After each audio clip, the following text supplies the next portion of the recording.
जी बताइए, screen visible है आप लोगों को? आज हम पढ़ेंगे हायर एजुकेशन।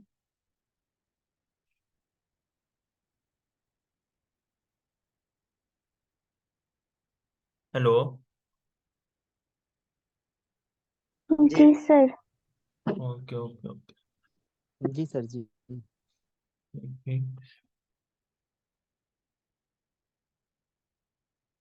चलिए आप लोग आंसर करें। क्वेश्चन नंबर है 1। University of Punjab at Lahore and university of Allahabad were establish during the colonial rules in the India. देखिए, एक कॉलोनियल पीरियड बोलेंगे या रूल्स बोलेंगे, दोनों का मतलब एक ही होता है। इसका मतलब क्या हो गया कि यानी जो ब्रिटिश वाला पीरियड होता है उसको कॉलोनियल पीरियड भी बोलते हैं। कॉलोनियल ये जो वर्ड निकला है ना, ये कॉलोनी से बना हुआ है, क्योंकि ब्रिटिश जो है वो इंडिया में आए थे तो उन्होंने अपनी एक पूरी कॉलोनी बना ली थी। यानी बहुत सारे लोग जो है अपना पूरा एक जमघटा उन्होंने बना लिया था। क्योंकि आज की इस दौर में भी हम लोग देखते हैं कि अगर कहीं पर बहुत ज्यादा लोग बस जाते हैं तो उस जगह को हम क्या बोलते हैं, कॉलोनी का नाम दे देते हैं। तो कॉलोनी का मतलब यही होता है नौ आबादियाती या नौ आबादी का दौर, जहां पर नए लोग आकर बस गए हों। क्योंकि ब्रिटिश जो है वो क्या थे, वो नए थे इंडिया के लिए, और उन्होंने आकर क्या कर लिया था, अपनी पूरी एक कॉलोनी बसा ली थी। यानी पूरा अपना एक दरबार ही लगा लिया था इंडिया में, वो लोग बस गए थे। ठीक। तो कह रहे हैं कि the main reason of their establishment was the increase demand in this place for higher education including oriental as well as modern European education. कह रहे हैं कि ये जो दो यूनिवर्सिटी बनी थी, इनके स्टेब्लिश्ड का मेन रीजन यही था कि इन जगहों में जो है हायर एजुकेशन की और इसी तरीके से ओरिएंटल एजुकेशन या मॉडर्न यूरोपियन एजुकेशन की डिमांड जो है वो बढ़ रही थी। तभी इन जगहों पे ये दो यूनिवर्सिटी का जो है क्याम किया गया था। तो क्या लग रहा है कि आप लोगों को दोनों स्टेटमेंट सही है, दोनों की बात? जी सर। हाँ, तो ये यूनिवर्सिटी ऑफ पंजाब जी and sir. University of Allahabad जो है ये कब कब बनी है, किसी को मालूम है? सर, देखिए, ये इस तरीके के क्वेश्चन भी आप लोग कर चुके हो, ठीक है। तो यूनिवर्सिटी ऑफ पंजाब जो है ये आपका पंजाब नहीं है, जो कि अब ये पाकिस्तान में चला गया है, लाहौर वाला है, ठीक है। तो 1882 में ये बनी थी, और 1887 में जो है आपकी यूनिवर्सिटी ऑफ इलाहाबाद बनी थी, और यही इंडिया की जो है सबसे पहली सेंट्रल यूनिवर्सिटी है, यूनिवर्सिटी ऑफ इलाहाबाद। ठीक है। तो ये दोनों स्टेटमेंट जो है बिल्कुल सही है, ऑप्शन नंबर ए जो है इसका करेक्ट आंसर है। ठीक। चलिए, क्वेश्चन नंबर है 2। The NEP 2020 recommended the establishment of an academic bank of credit to facilitate the transfer of credits between the institution, है ना। कहने की एनईपी 2020 ने ये रिकमेंडेशन की है कि हमें क्या करना है, एकेडमिक बैंक ऑफ क्रेडिट को जो है इस्टेब्लिश्ड करना है, यानी उसको कायम करना है, ताकि हम इंस्टीट्यूशन के दरमियान जो है क्रेडिट के ट्रांसफर की सहूलत प्रोवाइड कर सकें। यानी जो हमें क्रेडिट्स मिलती है उन क्रेडिट्स को हम क्या कर सकते हैं, आसानी के साथ ट्रांसफर कर सकते हैं, एक यूनिवर्सिटी से दूसरी यूनिवर्सिटी में जा सकते हैं। सेकंड स्टेटमेंट है क्या, one of the objective of NEP 2020 is to increase the number of multi disciplinary institution in the country. तो एनईपी 2020 का एक मेन ऑब्जेक्टिव ये भी है कि हमें क्या करना है, मल्टी डिसिप्लिनरी इंस्टीट्यूशन के नंबर को या उसकी तादाद को हमें क्या करना है, कंट्री में बढ़ाना है। तो क्या लग रहा है आप लोगों को? दोनों सही है। हाँ, क्योंकि multi disciplinary education, multi disciplinary subject, multi disciplinary universities की जो है काफी ज्यादा जो है फोकस किया गया है एनईपी 2020 में। मल्टी डिसिप्लिनरी का मतलब यही होता है कि जहां पर आप एक डिसिप्लिन के साथ जो है दूसरी डिसिप्लिन को भी पढ़ सकते हैं, आर्ट वाले साइंस को भी पढ़ सकते हैं, साइंस वाले जो है आर्ट्स की फील्ड की चीजों को भी पढ़ सकते हैं, है ना। तो लिहाजा आप देखेंगे जिन स्टेट में या फिर जिन कॉलेज में, जिन यूनिवर्सिटी ने जो है एनईपी 2020 को अपने अंदर लागू कर लिया है, तो उनका बैचलर कोर्स या बीएससी वगैरह की जो भी कोर्सेज होते हैं, अगर आप एडमिशन लेंगे या किसी ने लिया होगा तो आप उनसे पूछिए, उनके कोर सब्जेक्ट के अलावा भी जो है उनको 3 सब्जेक्ट जो है पढ़ाए जाते हैं, जिसमें वोकेशनल एजुकेशन होंगे, ठीक है, यानी स्किल बेस्ड एजुकेशन होगा, लड़कियों के लिए है कढ़ाई है, सिलाई है, ठीक है, बुनाई है, मेहंदी वगैरह के कोर्सेज हैं, और भी इस तरीके के बहुत सारे कोर्सेज हैं, छोटे छोटे हैं, ताकि एटलीस्ट आपको जो है बेसिक नॉलेज जो है मिल सके हर तरीके की। चलिए, क्वेश्चन नंबर है 3। Which of the following are recommendation of NEP 2020 for improving the quality of higher education in India. तो इंडिया में हायर एजुकेशन की क्वालिटी को इंप्रूव करने के लिए एनईपी 2020 की फॉलोइंग में से आपको बताना है क्या क्या रिकमेंडेशन थी। क्या नेशनल रिसर्च फाउंडेशन के इंट्रोडक्शन की बात की गई है, यानी इसको बनाने की बात की गई है। सारे हायर एजुकेशन इंस्टीट्यूशन को एक्रीडिटेशन करने की बात की गई है। Integration of vocational education into main stream education, यानी मेन स्ट्रीम एजुकेशन के अंदर जो है आपको वोकेशनल एजुकेशन को भी क्या करना है, शामिल करना है। यानी जो आपका मेन कोर सब्जेक्ट है उन कोर सब्जेक्ट के अलावा भी क्या करना है, आपको वोकेशनल एजुकेशन शामिल करके पढ़ना है। ठीक। Establishment of national higher education qualification framework, क्या इन सारी चीजों की बात की गई है या इसमें से किसी को आपको इलिमिनेट करना है, बताइए। सर सी डी है शायद। सी डी है ये नीपी 2020 आप लोगों को भूल गया है। देखिए ये सारी चीजें आप लोग देख के जाइएगा, क्वेश्चन इसी पैटर्न पे आ रहे हैं, ठीक है। ये सारी चीजें यहाँ पे, इसमें से किसी भी चीज को जो है आपको एक्सक्लूड नहीं करना है, सारी चीजें इंक्लूड है। नेशनल रिसर्च फाउंडेशन NRF नहीं पढ़ा है आप लोगों ने, कितना क्वेश्चन इस पे कराया भी गया, थ्योरी भी आपने पढ़ी है, ठीक। एक्रेडिटेशन की बात की गई है, क्योंकि जो हिकी के 4 वर्टिकल्स होंगे उसमें एक नैक होगा। नैक क्या करेगा भाई, वो हायर एजुकेशन इंस्टीट्यूशन को एक्रेडिटेशन का काम करेगा। वोकेशनल एजुकेशन होंगे, और क्वालिफिकेशन फ्रेमवर्क जो है वो टीचर के लिए भी बनेगा, स्टूडेंट के लिए भी बनेगा, अर्ली चाइल्डहुड के लिए भी बनेगा, बहुत सारी चीजों के लिए जो है वो क्वालिफिकेशन फ्रेमवर्क बनाया जाएगा। तो ये सारी चीजें हैं, क्लियर क्वेश्चन था बिल्कुल, तो कंफ्यूज नहीं होना है ऐसे क्वेश्चन में, ठीक है। चलिए, क्वेश्चन नंबर है 4, यूजीसी जो है वो किसके रिकमेंडेशन पर जो है बनाई गई है। आप लोग बोलिए, बिल्कुल खामोश लग रहे हैं, खैरियत तो। ए सर, ए सर, मिनिस्ट्री ऑफ हाँ एजुकेशन। हाँ, तो ये है यूनिवर्सिटी एजुकेशन कमीशन, जिसको हम राधा कृष्णा कमीशन के नाम से जानते हैं, 1949 जी में, सर। ठीक है। ये आया था।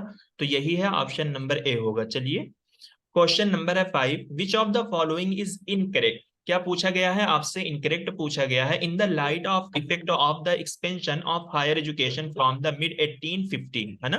तो यानी 1850 के मिड से आपको बताना, यानी बीच से आपको बताना है कि हायर एजुकेशन के एक्सपेंशन के इफेक्ट के लिहाज से इसमें कौन सा जो है गलत है, ठीक है। इनकरेक्ट वाला आपको बताना है 1850 के बीच से, यानी उसके बाद से।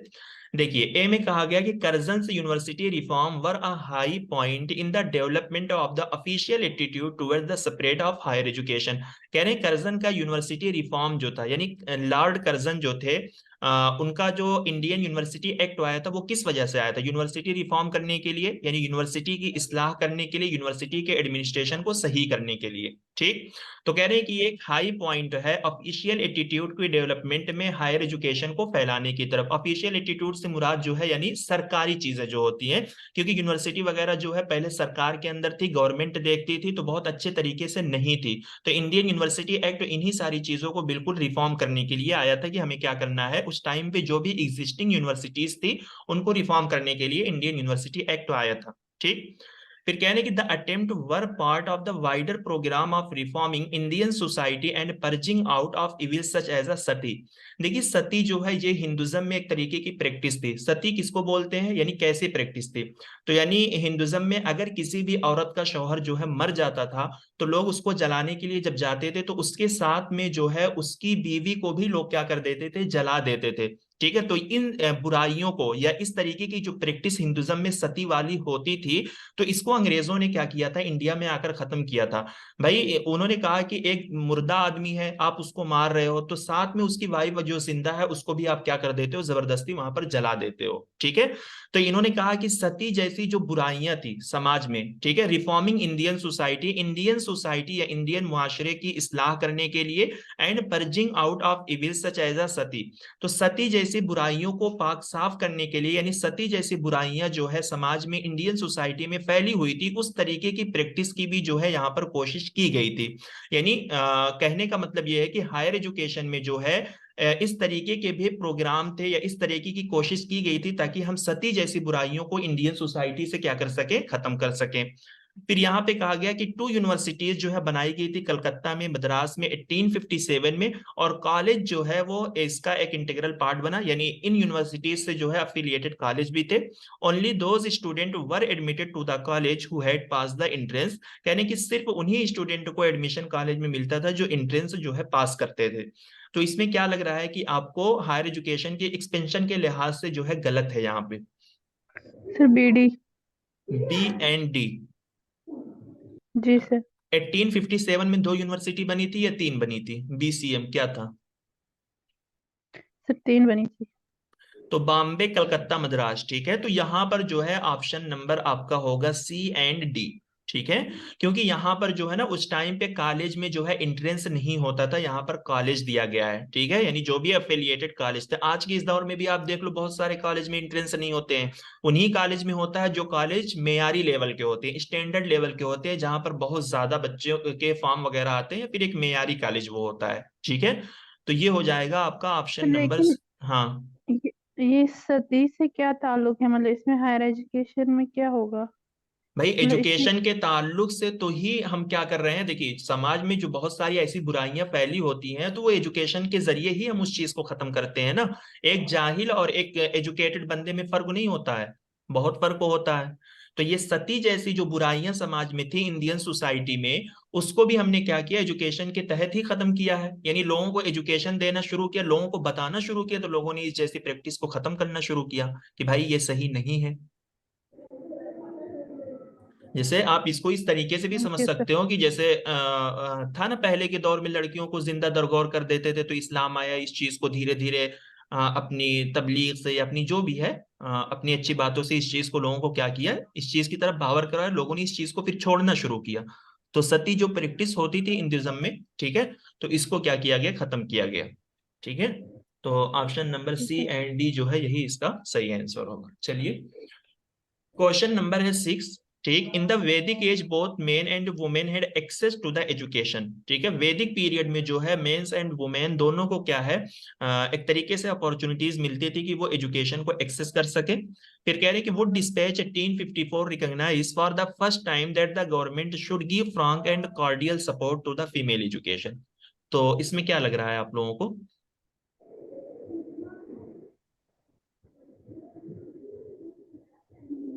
सर सही है। हाँ, दोनों सही है, इसमें सोचने की क्या जरूरत है। देखिए, ये जो यहाँ पर ये वाली जो सेकंड स्टेटमेंट है ना, इसका सिंगल क्वेश्चन भी हमने किया है। ठीक है, और उसी जी सर। पीवाईक्यूज की चीजों को उठाकर यहाँ पर 2 स्टेटमेंट बना दिया गया है। वैदिक में हमने पढ़ा था, ठीक है, वैदिक पीरियड में जो है दोनों को इक्वल अपॉर्चुनिटीज मिलती थी, मैन एंड वुमेन को दोनों क्या कर सकते थे, एक साथ जो है गुरुकुल और आश्रम में जाकर पढ़ते थे। ठीक है, और फर्स्ट टाइम जो है वो डिस्पैच ने ही ये मतलब एक रिकमेंडेशन की थी कि हमें क्या करना चाहिए, फीमेल एजुकेशन की एक तरीके से कार्डियल सपोर्ट करनी चाहिए, यानी एक खुशगवार सपोर्ट, अच्छे तरीके से हमें फीमेल एजुकेशन के लिए सपोर्ट प्रोवाइड करनी चाहिए। तो दोनों सही है, ऑप्शन नंबर सर ए। वे, हाँ वैदिक में सर पहले मतलब एजुकेशन देते थे ना, फिर बाद में वुमेन्स को रोक दिया गया था।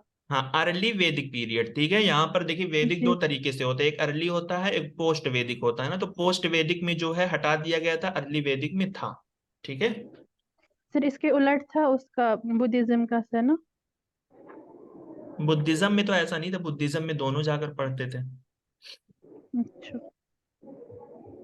चलिए, in the context of NEP 2020, high performing Indian universities will be encouraged to set up campus in other countries। यानी इंडिया के अंदर जो हाई परफॉर्मिंग यूनिवर्सिटीज है, जो हाई लेवल की यूनिवर्सिटीज है, वो अपना कैंपस जो है दूसरी कंट्रीज में क्या कर सकती हैं, सेट कर सकती हैं। फिर इसी तरीके से selected universities from among the top 500 universities in the world will be facilitated to operate in India. इसी तरीके से जो टॉप 500 यूनिवर्सिटी में वर्ल्ड रैंकिंग में जो यूनिवर्सिटीज आती हैं, ठीक है, तो कह रहे हैं कि वो कुछ सिलेक्टेड यूनिवर्सिटीज जो है वो भी क्या कर सकती हैं, अपने कैंपस को इंडिया के अंदर ऑपरेट कर सकती हैं, यानी ओपन कर सकती हैं, चला सकती हैं। तो इसमें क्या लगता है आप लोगों को? सर दोनों सही है।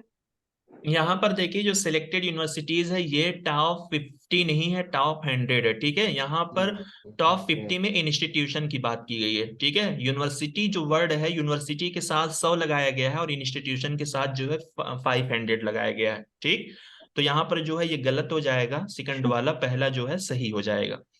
अब यहाँ पर देख सकते हैं कि एनईपी 2020 का जो मेन फोकस है, यानी हमें अपने एजुकेशन सिस्टम को क्या करना है, इंटरनेशनलाइज बनाना है।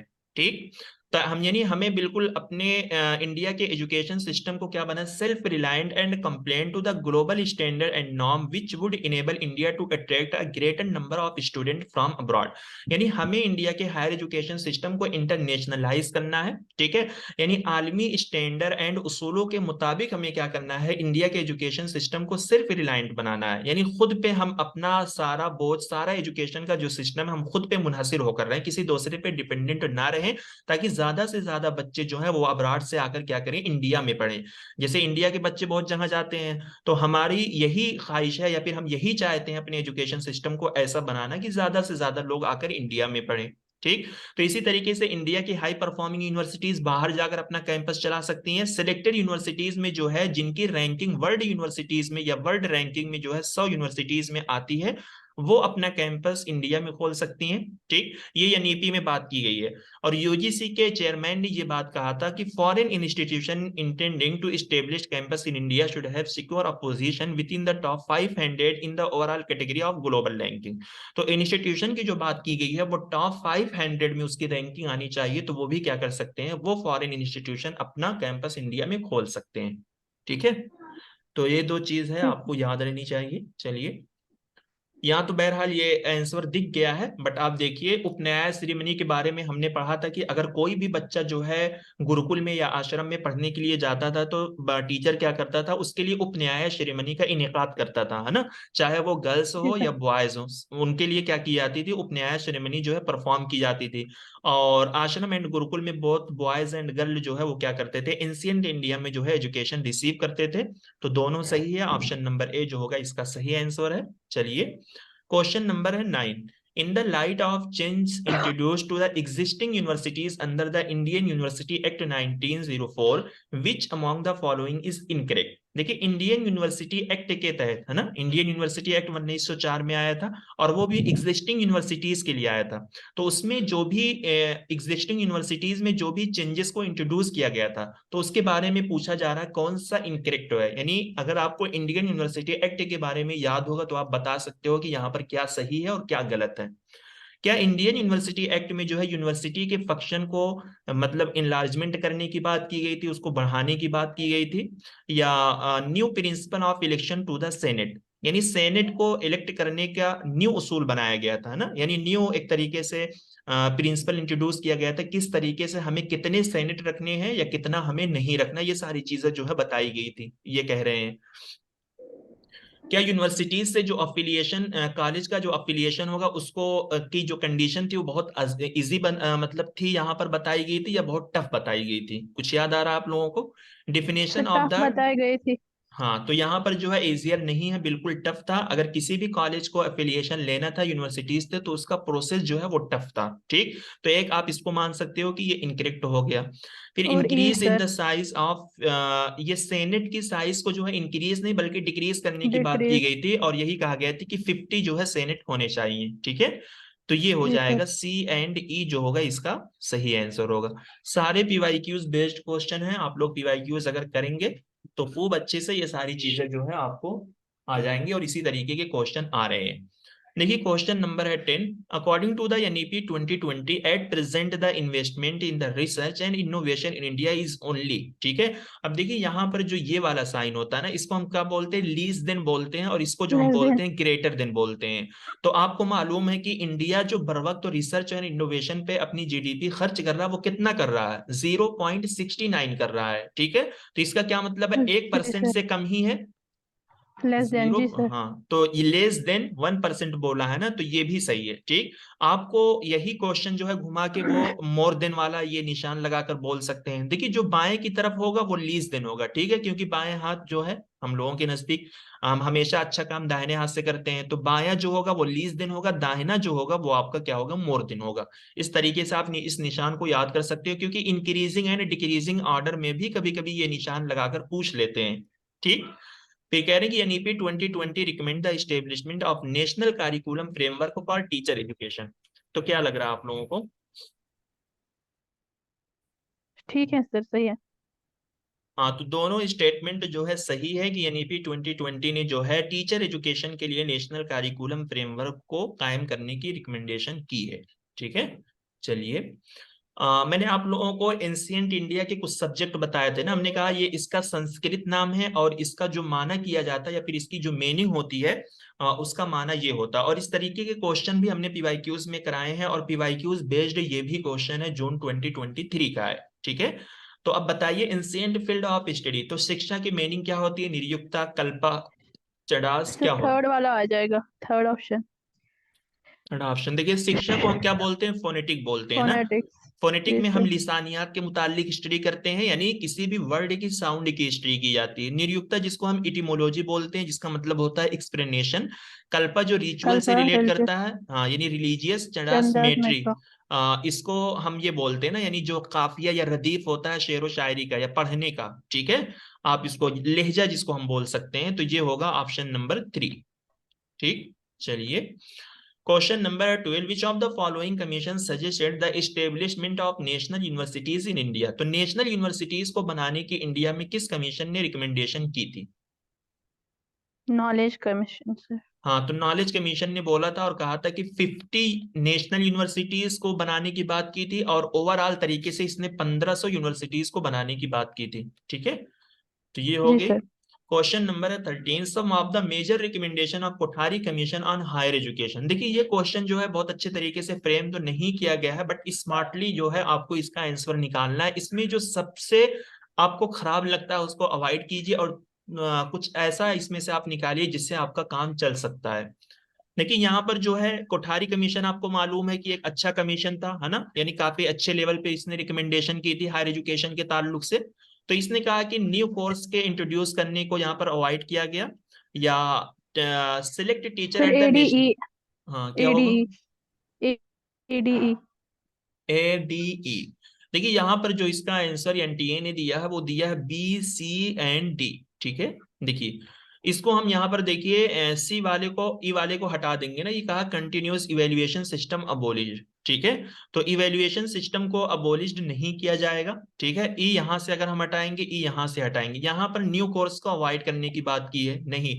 जबकि कोठारी कमीशन में जो है बहुत सारे नए कोर्सेज को जो है इंट्रोड्यूस किया गया, डिस्टेंस एजुकेशन पे बात की गई, वोकेशनल एजुकेशन पे बात की गई, इस तरीके से और भी बहुत सारे नए नए कोर्सेज को इंट्रोड्यूस करने की बात यहाँ पर की गई थी। तो ए को भी जो है हम यहाँ पे क्या कर देंगे, हटा ही देंगे।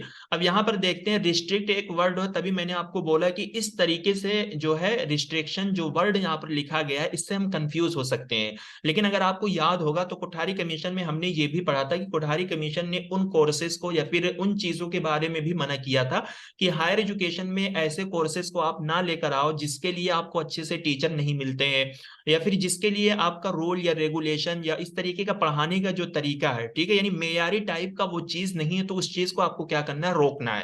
यानी कोठारी कमीशन ने क्या बोला था कि हमें हायर एजुकेशन को फैलाना है, लेकिन अच्छे तरीके से सिस्टम बाई सिस्टम फैलाना है। ऐसा नहीं है कि आप चीजों को कोर्स को ला रहे हो, कॉलेज बना रहे हो और भी दीगर सारी चीजें कर रहे हो, लेकिन उसके लिए आपके पास कोई अच्छे से टीचर है ही नहीं, उस सब्जेक्ट से रिलेटेड कोई है ही नहीं, तो वो कोर्सेज में इनरोल कराने का बच्चों का कोई मतलब नहीं होगा। ऐसी चीजों पर आपको क्या करना है, रोक लगाना है। तो उसका मफहूमी माना या मुरादी माना हम यहाँ पर ले सकते हैं। ठीक है, तो ये हो जाएगा आपका B, C एंड D जो है यही इसका सही आंसर। ठीक, जी सर। चलिए क्वेश्चन नंबर है 14, विच of the following universities were established in the year 1916। 1916 में जो है कौन सी यूनिवर्सिटीज जो है इस्टेब्लिश्ड की गई, याद है? सर ये ACD। देखिए दिल्ली यूनिवर्सिटी जो है ये आपकी 1922 में बनी है। ठीक है, और जामिया जो है वो आपकी जी। कब बनी है, 1920 में बनी है। एमयू भी जो है वो आपकी कब बनी है, 1916 में बनी है। ठीक है, तो एमयू और बेचू CD। जो है वो आपका इसी कंपैरिजन में बना है। तो बनारस, मैसूर एंड ये वुमेन्स, इंडिया की फर्स्ट वुमेन्स यूनिवर्सिटी यही है, CNDT। ठीक है, ये है, आप देख जी लीजिए ये कहाँ पर लोकेटेड है, सर। मेरे ख्याल से महाराष्ट्र वगैरह में होगी ये। तो ये B, C एंड D जो है यही इसका सही आंसर होगा। पटना यूनिवर्सिटी जो है वो आपकी 1917 में बनी है। ठीक है, तो इस तरीके की कुछ यूनिवर्सिटीज हैं जो है ऐसे क्वेश्चन डाल देते हैं बीच में पूछने के लिए आपसे। क्वेश्चन नंबर है 15, Indira Gandhi national open university was set up by act of parliament 1965। ठीक, फिर कह रहे IGNOU adopted the strategy of using integrated multimedia instruction through the ज्ञान दर्शन एंड ज्ञानवाणी। तो क्या सही है इसमें?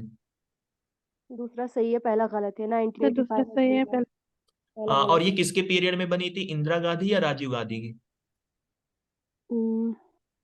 85 सर, राजीव इंदिरा गांधी। गांधी। नहीं नहीं, राजीव गांधी, ठीक है। तो ये हम्म, राजीव गांधी के पीरियड में, तो ये याद रखना है आपको। तो ये पहला गलत हो जाएगा, बाकी सेकंड सही हो जाएगा, क्योंकि ये 1985 में जो है ये बनी है, ठीक। चलिए, the committee for evaluation of new education policy, ठीक है, कह रहे हैं कि एक कमेटी जो है बनाई गई थी 2016 में न्यू एजुकेशन पॉलिसी के इवेल्युएशन के लिए। फिर उस कमेटी ने जो है एक काउंसिल को इस्टेब्लिश करने की प्रपोजल पेश की थी। तो वो काउंसिल किसके लिए थी, private university, foreign universities, educational या एक्सीलेंस इन हायर एजुकेशन, किस चीज के लिए जो है वो काउंसिल बनाई जाती है, ये पूछा जा रहा है आपसे। Sir D. Excellence in higher education. Excellent हाँ, तो ये हायर है। एजुकेशन से रिलेटेड बात की गई है। चलिए, what were the recommendation of Hunter commission on higher education in India, ठीक है, हंटर कमीशन की रिकमेंडेशन पूछ रहे हैं कि हायर एजुकेशन पर क्या थी इंडिया में, है ना। जैसे हंटर कमीशन में हमने प्राइमरी एजुकेशन के ताल्लुक से पढ़ा था, हायर एजुकेशन के ताल्लुक से भी पढ़ा था। तो इसमें हायर एजुकेशन के ताल्लुक से पूछ रहे हैं इसकी क्या रिकमेंडेशन थी। तो एक तो यहाँ पर ये कहा कि government should leave the management of higher education to Indian themselves, यानी इन्होंने कहा कि गवर्नमेंट को जो है हायर एजुकेशन की मैनेजमेंट तो इंडियन के हवाले छोड़ देनी चाहिए, यानी इंडियन खुद देखें, ठीक है। Government college should be established only were the demand exist, government college जो है सिर्फ उसी जहां पर बनाना चाहिए जहां पर डिमांड मौजूद हो, जहां पर लोग डिमांड कर रहे हैं। The government should provide grants to non government college generously, government को जो है नॉन गवर्नमेंट कॉलेज को भी ग्रांट प्रोवाइड करनी नहीं चाहिए, बिल्कुल फराख दिली से, यानी दिल खोलकर अच्छे तरीके से जो है नॉन गवर्नमेंट कॉलेज को भी क्या है ग्रांट मिलनी चाहिए। Student should study the prescribed subject without any option, take there was no need for moral education in college. तो क्या लग रहा है आप लोगों को? B C D. ABC। हाँ, तो ये होगा ए बी एंड सी, ठीक है, क्योंकि यहाँ पर देखिए मॉरल एजुकेशन नो नीड से इसको आप इलिमिनेट करते हैं, यहाँ पर दो ऑप्शन आपका ऐसे ही निकल जाता। बाकी इसी में जो है आपको थोड़ा सा ढूंढने की जरूरत है, ठीक है। चलिए, what were the important observation of education commission, ठीक है, क्योंकि हंटर कमीशन यहाँ पर पूछा गया है ना, तो हंटर कमीशन को हम क्या बोलते, हंटर कमीशन कब आया था, 1882 में आया था, 1882 में। तो उसको हम एजुकेशन कमीशन के नाम से भी जानते हैं, ठीक है। तो आपको बताना है क्या है। Sir, there are important for education commission. यानी there is a need to replace the dispatch of 1854, या 1854 के डिस्पैच को ये रिप्लेस करने की एक जरूरत थी, या फिर इसमें जो है रिप्लेस किया गया, किस चीज के लिए हम इस कमीशन को लाए थे, आपको मालूम है ना कि 1854 में। जी सर, ये तो नहीं आएगा ना इसको, मतलब इन्होंने इसको ये करने की, इवॉल्वेट करने के लिए वो हाँ, डिस्प्ले मतलब किया चेक करने के लिए आया था, रिप्लेस के लिए नहीं आया था। है। एक तो दोनों जगह हम्म हटेगा। Hmm University, there is also new.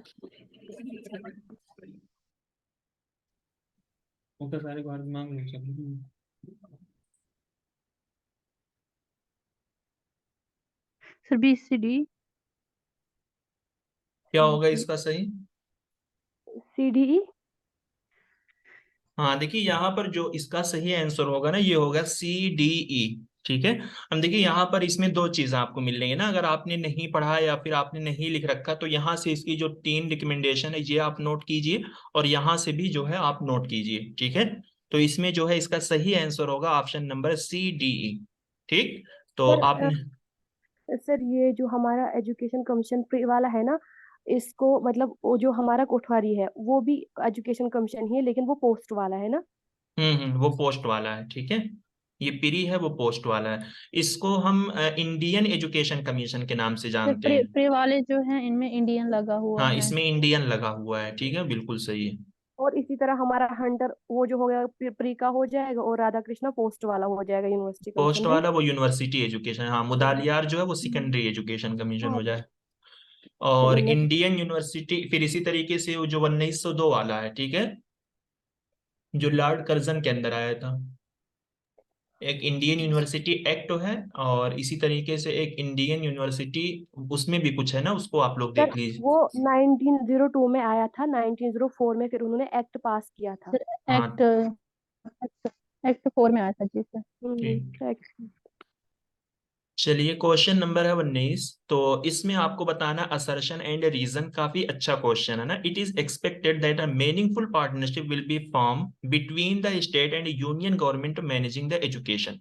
ठीक, education is a concurrent subject as per the condition, मतलब कॉन्स्टिट्यूशनल अमेंडमेंट ऑफ 1976।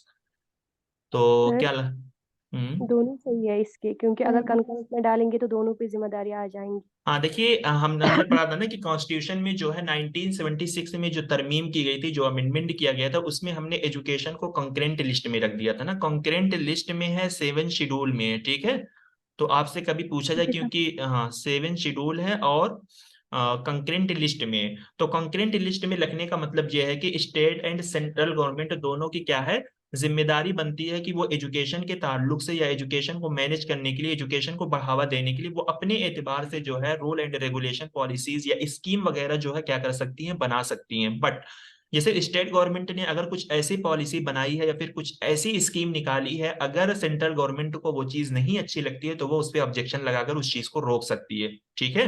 तो सेंट्रल के पास पूरी ओवरऑल तरीके से पावर है, स्टेट के पास भी पावर है, लेकिन अगर स्टेट की कोई ऐसी चीज एजुकेशन के ताल्लुक से आ गई जो सेंट्रल को क्या है नहीं पसंद है, तो वो उस पर रोक लगा सकती है।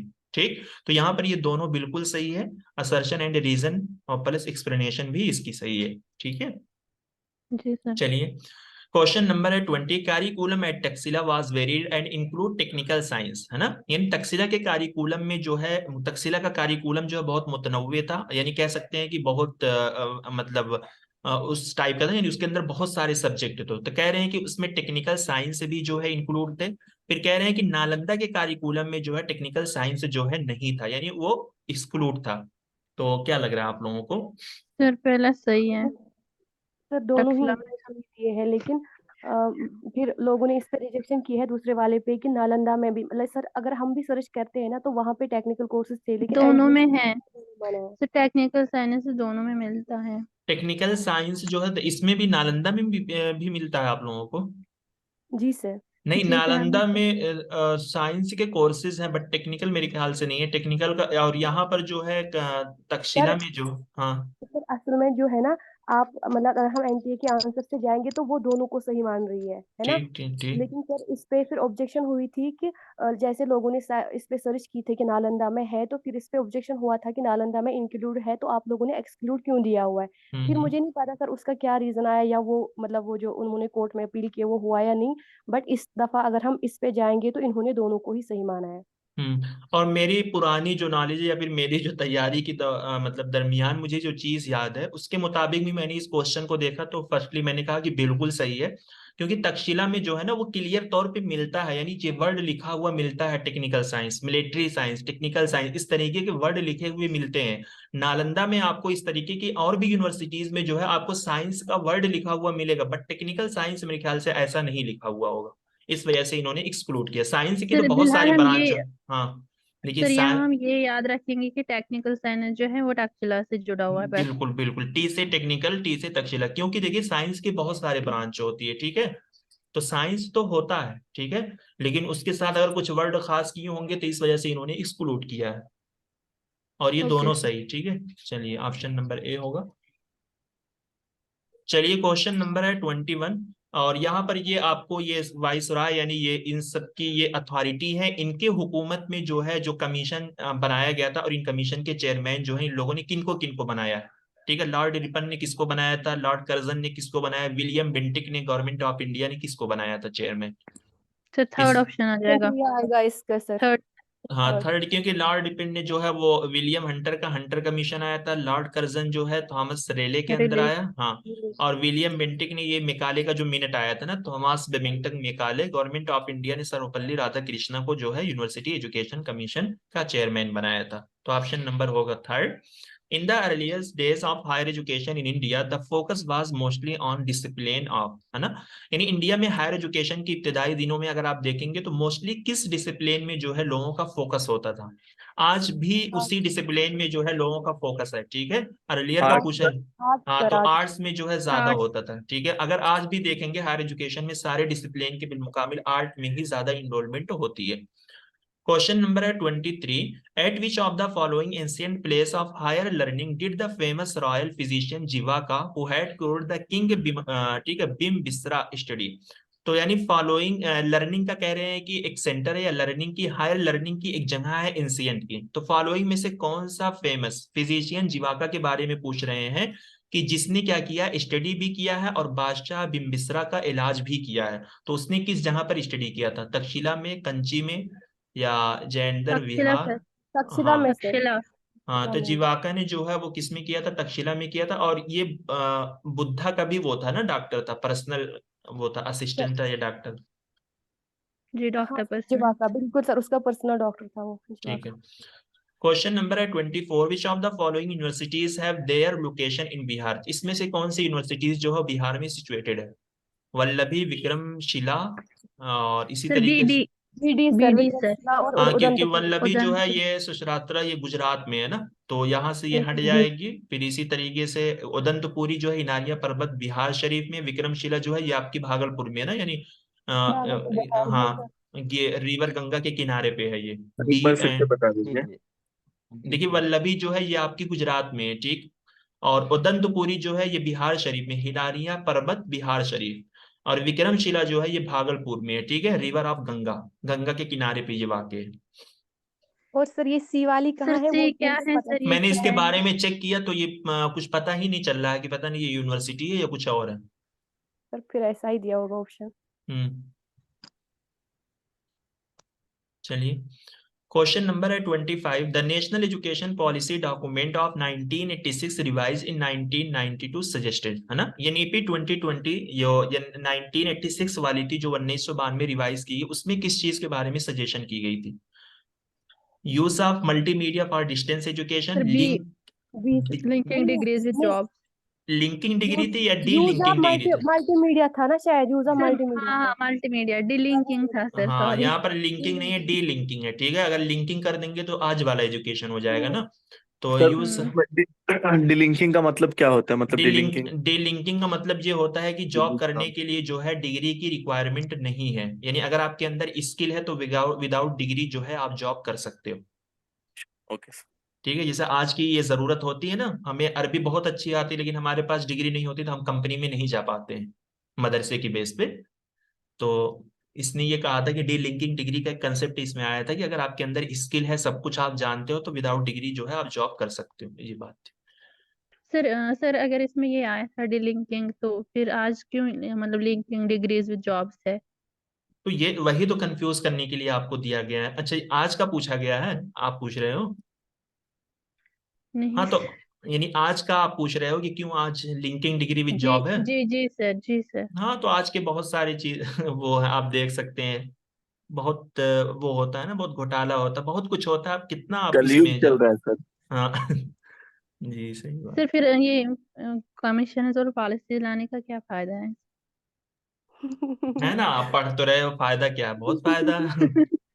वैसे भी इतना तो सर दर्द कर रहा है, उसे कम है क्या।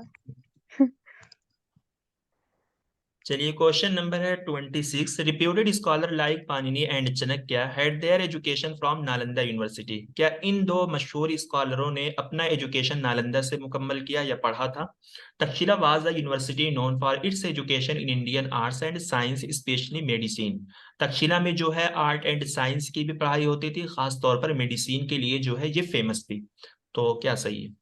दूसरा सही, पहला गलत, क्योंकि उन्होंने गलत। नालंदा में नहीं तक्षशिला में पढ़ा था। हाँ, तो पाणिनि की जो है ग्रामर है ना, अष्टाध्यायी की किताब अच्छा जो है दिया गया। संस्कृत। जी चाणक्य की भी जी कोई सर, किताब है? सर ये इकोनॉमिक्स पे है, उसका इकोनॉमिक्स। अर्थ अच्छा दिया, अच्छा दिया। अर्थशास्त्र, हाँ, अर्थशास्त्र। सर सर नाम भी याद पढ़ नहीं है। मुंह टेढ़ा हो रहा है सर, ये अल्फाज पढ़ पढ़ के। हाँ, तो अर्थशास्त्र जो है ये संस्कृत में लिखा हुआ है ना, इकोनॉमिक्स में है चाणक्य। ठीक है, और ये चंद्रगुप्त मौर्य का टीचर भी था। इस तरीके के क्वेश्चन आ रहे हैं तो तवज्जो रहे आप मौर्य लोगों की। मौर्य डायनास्टी को बिल्ड करने में चाणक्य का एक बहुत बड़ा हाथ है। हाँ, बिल्कुल। चलिए, क्वेश्चन नंबर है 27। द एजुकेशन डिस्पैच, वो डिस्पैच होना चाहिए, of 1854 suggested the medium of instruction in Indian universities should be. Indian university में मीडियम ऑफ इंस्ट्रक्शन जो है वो किस में होना चाहिए? वो डिस्पैच ने जो सजेस्ट किया था, पर्शियन, संस्कृत, हिंदी या इंग्लिश? इंग्लिश की सर। सर। हाँ, तो ये वो डिस्पैच ने जो है इंग्लिश में सजेशन दी थी, बिल्कुल सही है। Which of the following committees supported the recommendation of Knowledge Commission regarding the higher education in India? India में हायर एजुकेशन के ताल्लुक से कौन से कमेटी ने जो है नॉलेज कमीशन की रिकमेंडेशन की हिमायत की थी, यानी उसको सपोर्ट किया था? रामामूर्ति? यशपाल ने रामा मूर्ति यशपाल ने सर नहीं, हाँ, ये यशपाल कमेटी। यशपाल कमेटी कब आई थी? 2009 में। 9 में सर, 2 आई थी ना, नो एक पहले आई थी, एक बाद में आई। हाँ, एक आई थी 1993 में आई थी ना, लर्निंग विदाउट बर्डन वाली। Yes sir. ठीक है। सर इस क्वेश्चन को आप फिर से बताएं सर। हाँ, मतलब यशपाल कमेटी ने जो है नॉलेज कमीशन की रिकमेंडेशन, ये नॉलेज कमीशन ने जो हायर एजुकेशन के ताल्लुक से रिकमेंडेशन पेश की थी, तो यशपाल कमेटी ने उसकी रिकमेंडेशन को सपोर्ट किया, यानी उसकी हिमायत की थी। ठीक है, ओके जी यानी जी। आप बोल सकते हो एक तरीके से उसको फॉलो किया था। क्वेश्चन नंबर है 29। एनईपी एजुकेशन पॉलिसी या national education policy 2020 envisages that the new education system in India should aim at, है ना। ये नेशनल एजुकेशन पॉलिसी 2020 में ये तस्वुर किया गया है कि इंडिया का जो न्यू एजुकेशन सिस्टम कैसा होगा, मतलब कैसा होना चाहिए, उसका क्या मकसद है? जी नेशनलिस्ट सर। होगा। ग्लोबल ये सिटीजनशिप एजुकेशन। हाँ, क्योंकि अभी हमने पढ़ा ना कि हमें क्या करना है, इंटरनेशनलाइज बनाना है ना अपने एजुकेशन सिस्टम को, जी ताकि सर। ज्यादा से ज्यादा जो है अब्रॉड के बच्चे इंडिया में आके पढ़ सकते हैं। Question number 30। Which of the following commission या committee recommended the closure of sub standard college before independence, है ना। कौन सी कमेटी या कमीशन ने रिकमेंडेशन किया था कि जो सब स्टैंडर्ड कॉलेज है, यानी जो गैर मेयारी कॉलेज है, जो अच्छे तरीके से एजुकेशन को डिलीवर नहीं कर पा रहे, उनको बंद कर देना चाहिए? Raleigh commission, Hunter commission, Sadler या Hartog committee? Sir Raleigh commission. Sir लेगी। हाँ, तो ये रेले कमीशन ने जो है रिकमेंडेशन की थी। ठीक है, तो ये हो जाएगा option number A. Question number है के 31। बारे में थोड़ा बताइए। किसके बारे में? रेलेग। देखिए, रेले कमीशन जो है वो आपका इंडियन यूनिवर्सिटी के ताल्लुक से आया था ना। इंडिया में जो मौजूदा यूनिवर्सिटीज थी उस टाइम पे एक बीसीएम थी, बॉम्बे कलकत्ता मद्रास 1857 वाली है। और फिर इसी तरीके से यूनिवर्सिटी ऑफ पंजाब थी जो लाहौर में है, यूनिवर्सिटी ऑफ इलाहाबाद है। तो उसी में एजुकेशन का जो सिस्टम था, ठीक है, या फिर उससे रिलेटेड जो कॉलेज थे, उन्हीं को ये सुधारने के लिए आई थी, या उन्हीं के लिए रूल एंड रेगुलेशन अच्छे तरीके से फ्रेम करने के लिए आई थी। तो रेले कमीशन आया था 1902 में। फिर उसी के बाद जस्ट 1904 में जो है एक इंडियन यूनिवर्सिटी एक्ट पास किया गया, जिसके अंदर और कुछ रूल एंड रेगुलेशन जो है बनाए गए थे। ठीक, तो जी उसी सर। में ये बात बोली गई। चलिए, जी। क्वेश्चन नंबर है 31। Higher education in ancient India was based on an integrated system of. तो एंशिएंट इंडिया का जो हायर एजुकेशन सिस्टम था वो किस पर बेस्ड है? यानी अगर आप देखेंगे जो एंशिएंट इंडिया में एजुकेशन दिया जाता था, वो मेनली किस चीज पर बेस्ड था? मतलब अहिस्मा, जिसको हम नॉन वायलेंस बोलते हैं, धर्मा यानी रिलीजन्स, दर्शन यानी फिलॉसफी, अर्थशास्त्र यानी इकोनॉमिक, नीति यानी इथिक्स। तो एंशिएंट इंडिया में आप देखेंगे ये तक्षशिला वगैरह सारा एंशिएंट इंडिया का पार्ट है। तो आप बता सकते हो उस एतबार से क्या आ सकता है यहाँ पे? बी सी डी और सर ई। बी सी डी ई ए को हाँ, हटाएंगे। तो बी सी डी एंड ई। ठीक है, तो ऑप्शन अहिंसा नंबर, का सर, अहिंसा का कंसेप्ट हमें बुद्धा देता है, वो भी 8 हाँ, फोल्डेड वाली पाथ में आएगा। हाँ, बिल्कुल बिल्कुल ठीक है। तो यहाँ पे जो है नहीं है। ठीक है, तो ऑप्शन नंबर डी जो होगा इसका सही आंसर होगा। चलिए, क्वेश्चन नंबर है 32। According to the NEP 2020 value based education shall include universal value and scientific temper. NEP 2020 के मुताबिक वैल्यू बेस्ड एजुकेशन में जो है universal value and scientific temper भी क्या है, इंक्लूड है। साइंटिफिक टेम्पर से मुराद ये होता है कि हमें साइंटिफिकली नॉलेज को क्या करना है, ज्यादा से ज्यादा डेवलप करना है। साइंटिफिकली नॉलेज से मुराद क्या हो गया? जैसे अगर आपको कुछ भी कहीं से भी नॉलेज मिलती है तो आंख बंद करके उस पर भरोसा नहीं कर लेना है, बल्कि आपको उसकी तहकीक करनी है, उसके बारे में जांच पड़ताल करनी है। आप ये बोल सकते हो साइंटिफिक टेम्पर में। ठीक है, फिर कह रहे हैं कि value based education didn't include life skill and constitutional values at per the NEP document. Value based education ने जो है life skill and constitutional value को जो है एनईपी डॉक्यूमेंट के मुताबिक इंक्लूड नहीं किया है। तो क्या लगता है आप लोगों को, किया है कि नहीं किया है? कॉन्स्टिट्यूशनल वैल्यू यानी कॉन्स्टिट्यूशन में भी वैल्यू के बारे में बोला गया है, तो क्या एनईपी में उसको नहीं इंक्लूड किया गया है? सर सर किया पहला गया है। सही होगा हमारा, दूसरा गलत हो जाएगा। हाँ, तो दूसरा ये जो गलत है हो गया। गलत हो जाएगा, पहला जो है वो सही हो जाएगा। तो option number third is the correct option. Question number है 33। ये क्वेश्चन कई बार रिपीटेड क्वेश्चन है। ठीक है, और आपने पढ़ा भी है। National skill qualification framework is a competency based framework related to. तो इसके जो 3 कॉम्पिटेंसी है ना, यानी इसके जो 3 कोर एलिमेंट है जिस बेस पे क्या किया जाता है, फ्रेमवर्क को एक तरीके से असाइन किया जाता है या क्रेडिट आपको दिया जाता है इसमें, तो वो 3 कॉम्पिटेंसी बेस्ड कोर वर्क यहाँ पर है क्या? Knowledge skill attitude understanding application analysis, knowledge skill aptitude understanding analysis and synthesis. क्या होगा? सी डी होगा, सी सर। एप्टीट्यूड वाला होगा, हाँ, एप्टीट्यूड तो वाला। यहाँ पर जो है नॉलेज स्किल एंड एप्टीट्यूड होगा। ठीक है। एप्टीट्यूड जी sir. Kingdom of Saudi Arabia आप ले सकते हो के ऐसे। बहरहाल एप्टीट्यूड एटीट्यूड में कंफ्यूज करेंगे तो एप्टीट्यूड आप लेना, क्योंकि नॉलेज है स्किल है तो एप्टीट्यूड ही आएगा। ये हिगी के जो 4 वर्टिकल हैं ये भी काफी आपको मतलब पूछते हैं। ठीक है। तो आपको बताना है vertical of HECI, higher education commission of India. इसके जो 4 वर्टिकल हैं, जो 4 अज्जा हैं, तो वो क्या क्या काम करेंगे? ठीक है। ये नेशनल HERC, नए के HEGC, GEC, सबके फुल फॉर्म भी पूछे जाते हैं और सबका जो काम है वो भी आपसे पूछ लिया जाता है। तो बताइए। Option 4 sir. हाँ, देखिए national higher education regulatory council ना, RC का मतलब है रेगुलेटरी काउंसिल, जो रेगुलेशन का काम करेगी। तो यहाँ पर ए को हम 3 से मिलाएंगे, रेगुलेटर फॉर हायर एजुकेशन। ठीक, यानी हायर एजुकेशन को बिल्कुल एडमिनिस्टर करने का काम करेगी, मैनेज करने का काम करेगी। नेशनल एकेडमिक ये हो जाएगा आपका एक्रीडिटेशन काउंसिल, NAC, जो एक्रीडिटेशन ऑफ इंस्टीट्यूशन का काम करेगी। हायर एजुकेशन ग्रांटिंग काउंसिल, जो फंडिंग देने का काम करेगी, funding and financing of higher education. तो C को 4 से मिलाएंगे। GEC क्या है? जनरल एजुकेशन काउंसिल है। ठीक है। तो ये एकेडमिक स्टैंडर्ड को सेट करेगी। तो ये हो जाएगा आपका D का 2। तो ऑप्शन नंबर 4 जो है इसका करेक्ट आंसर होगा। बिल्कुल सही है में जी। एक और क्वेश्चन बनता है ना ऊपर वाले में, कि ऐसा क्वेश्चन आया था, ये जो 4 वर्टिकल्स है इनको हेड कौन करता है? तो उसका आंसर आया था पहला वाला, मतलब जो रेगुलेटर करेगा वही उनका भी हेड करेगा, बाकियों को लीड करेगा। हाँ, तो रेगुलेट करने का काम जो है यही करेगा ना सबको। हाँ, सही बात। चलिए, क्वेश्चन नंबर है 35, the primary method of teaching in Takshashila. ठीक है। अब आप लोग नोट्स में इस तरीके की चीजों को पढ़ते होगे या इग्नोर मारते होगे, बट क्वेश्चन बनाने वाले बना लेते हैं ना। आपको बताया गया है। तो प्राइमरी मेथड क्या है तक्षशिला का?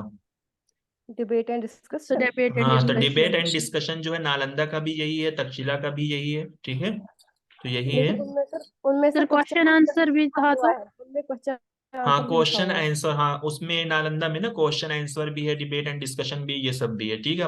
अब क्या पता अगर नालंदा में कुछ ऐसा पूछे तो अलग करके पूछ ले या साथ ही में देकर पूछ ले। ठीक। जी सर। क्वेश्चन नंबर है 36। तो यहाँ पर भी कुछ सब्जेक्ट दिए गए हैं और उनकी मीनिंग आपसे पूछी गई है। अन्वीक्षिकी, मीमांसा, शिल्पशास्त्र, वर्ता। सब्जेक्ट की लिस्ट 4 आप सर। Option D sir. 4 देखिए। D 4 sir.